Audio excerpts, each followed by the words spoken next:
Hey guys, it's Quickie Baby and welcome back to World of Tanks, and this time I am playing in the T-71. This is the original Tier 7 American light tank that came into the game a couple of years ago.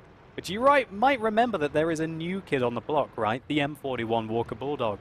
When that tank was released, frankly this vehicle was pushed into obscurity. Why? The M41 Walker Bulldog at the time, on its first introduction, had much better DPM, both with regards to its autoloader and also with the single shotgun, as well as being faster and also having an extra degree of gun depression, as well as having the fact that it was the new kid. And everyone wanted to rush out to play the M41 Walker Bulldog, myself included. And so the T-71 probably cried itself to sleep at night, and a lot of dedicated T-71 players probably moved on into the M41 Walker Bulldog.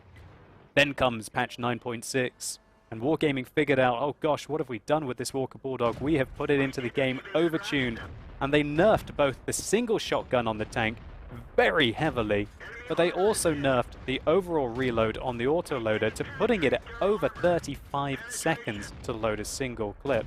But then again, that tank is ludicrous, getting that 10-round magazine. Now they both have the same alpha damage on the gun, they both have the same penetration, both firing APCR rounds that have 175mm of penetration. But the M41 Walker Bulldog, the main difference between that and the T-71 is that if you choose to use the autoloader, you get 10 shots rather than the T-71 that gets 6. But in patch 9.6 also, not only did the M41 Walker Bulldog get nerfed, but the T-71 got some love. It was made more accurate when firing on the move by 25%, and also they buffed the aim time from 2.3 seconds to a lovely 2.1 second, so you don't have to aim nearly as much to be able to get shots out. And so that was a bit of a comeback for the T-71. It kind of, at least it had a niche compared to the M41 Walker Bulldog, and that is this 6-round autoloader just being faster to reload. How often do you play the M41 Walker Bulldog and you figure out, I don't really need all of these 10 shells, and you're reloading after maybe like 4 or 5? Well, the T-71, because it doesn't have to reload those 10 shells and it only needs to reload 6, it can reload faster and get back into the combat quicker. Now this replay isn't only about the T-71 and the M41 Walker Bulldog. I also want to just highlight a few things, and that is your light tank gameplay. See me here sneaking in the bush. Thankfully, I'm held my nerve against that T-30. That T-30 can one-shot me. If he's using the 155mm gun, he will decimate my tank, if not completely eradicate it from the battlefield. And you've got to try and find positions in your light tanks where you can still have an impact even when you are the bottom tank in the matchup. Well, not quite the bottom because there's an AMX-12T on my team as well, but at least near the bottom. From this position, I am providing some excellent view range for my team. But also, you've got to know when it's time to start kicking some butt. And when I saw that the T-30 was behind those 2 bushes, I could successfully and safely unload upon him, quickly dealing nearly 400 damage to that Tier 9 American tank destroyer. So one thing I want to highlight in this video is that in light tanks, you can burn brightly. You can just go crazy, and you've got so much speed and also quite a lot of firepower. Well, at least you think you've got a lot of firepower. You can get yourself into horrendous situations very early on where it's hard to control the engagement. And there's nothing worse in a T-71 than being in a position where you're about to be overrun such as this. And you have to know when it's time to get out. I took a shot here. I could have taken 2 shots, but if I'd stayed in that position, all that would have happened is I would have been slowly grinded out by the IS-3 and also the T-43 that you see advancing. By falling back, I can change the range of engagement, and I can make use of my fantastic camera rating, my good view range, and hopefully be able to shoot my opponents without them seeing me.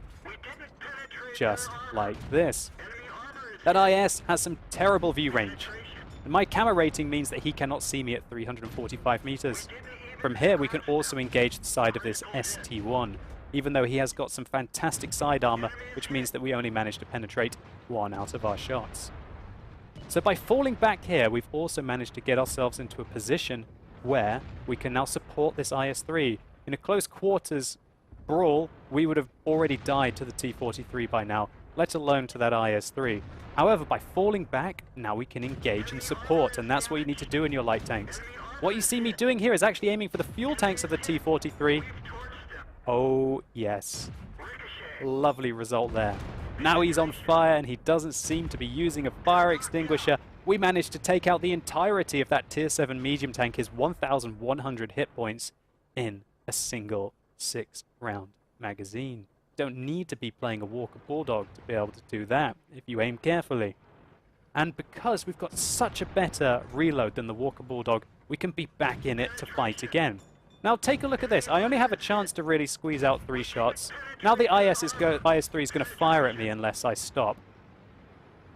So what I'm trying to say is that even though having that 10-round magazine on the Walker Bulldog can seem better on paper, quite often you just don't get an opportunity to use it. And if I'd been playing in the Walker Bulldog there, I'd have probably finished off the T-43 and then maybe put 1 or 2 shots into the IS-3 and then not being able to reload in time to engage him.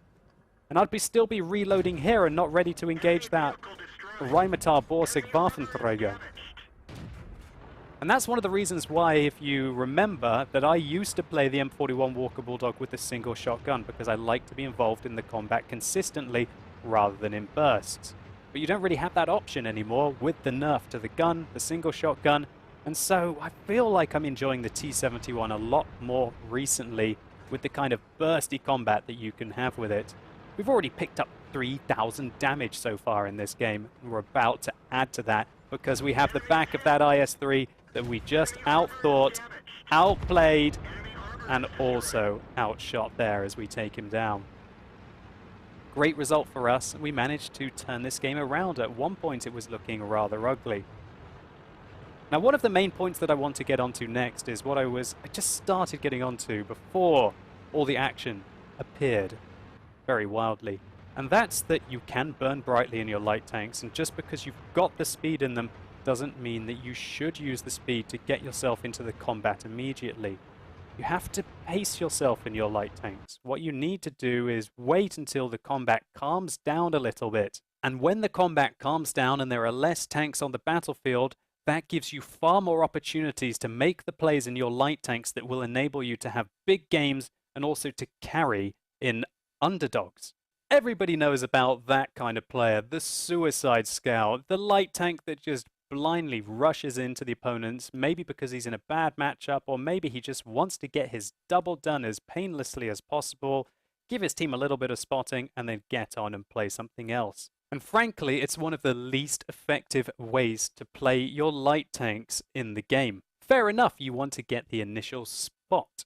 Just like I did over here, rushing into the bush to be able to spot that Centurion 7-1, and when safe to do so, I engaged him from afar. But there's a fine line between getting effective scouting at the start of the game and rushing blindly into an overly aggressive position where you're likely to get yourself killed, and when you're killed, you've got no more impact in the game. By playing carefully here, finding a sneaky location, and holding my nerve when it looked like I was under pressure, we provided some great view range for our team, and then unleashed hell when it mattered. And that's what you have to do with your light tanks. When you see an opportunity that you think is as safe as possible, do take it. My next key tip is you have to know when it's time to fall back. If we'd stayed down here, fair enough, we wouldn't have taken the shot as we were retreating. But it would have been a losing play because that T-43 and the IS-3 would have very likely come up over the ridge and just simply taken us out. By retreating, while we did take that shot, a rather large shot that cost us nearly half of our hit points as we were falling back,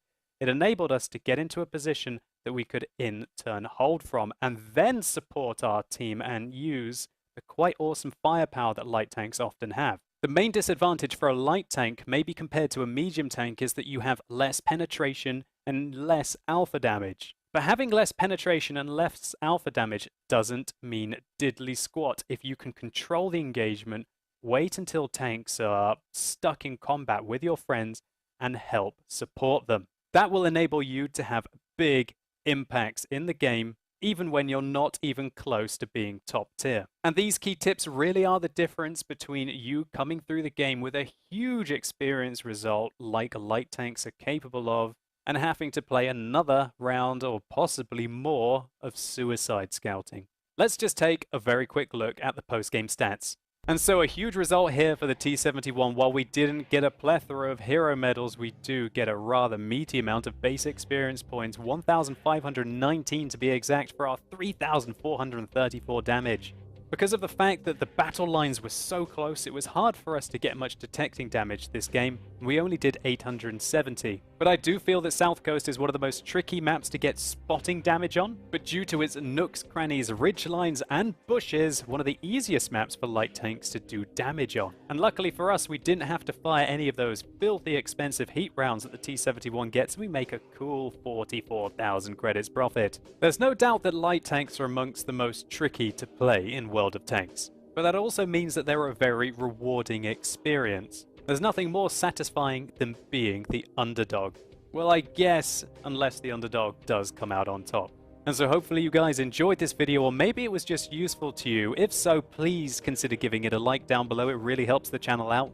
And if you want to see what all the fuss is about with regards to the M41 Walker Bulldog, then simply click up here or check out the top right-hand corner of your screen for the more info and the cards section, where I'll be putting up a host of Tier 7 American light tank videos. And let me know in the comments down below what you think about the T-71, especially if you're a driver of both the T-71 and the M41 Walker Bulldog. And how do you think the autoloaders on the M41 Walker Bulldog and the T-71 compare? And as always guys, thank you so much for watching. You've been epic, and hopefully I'll see you soon.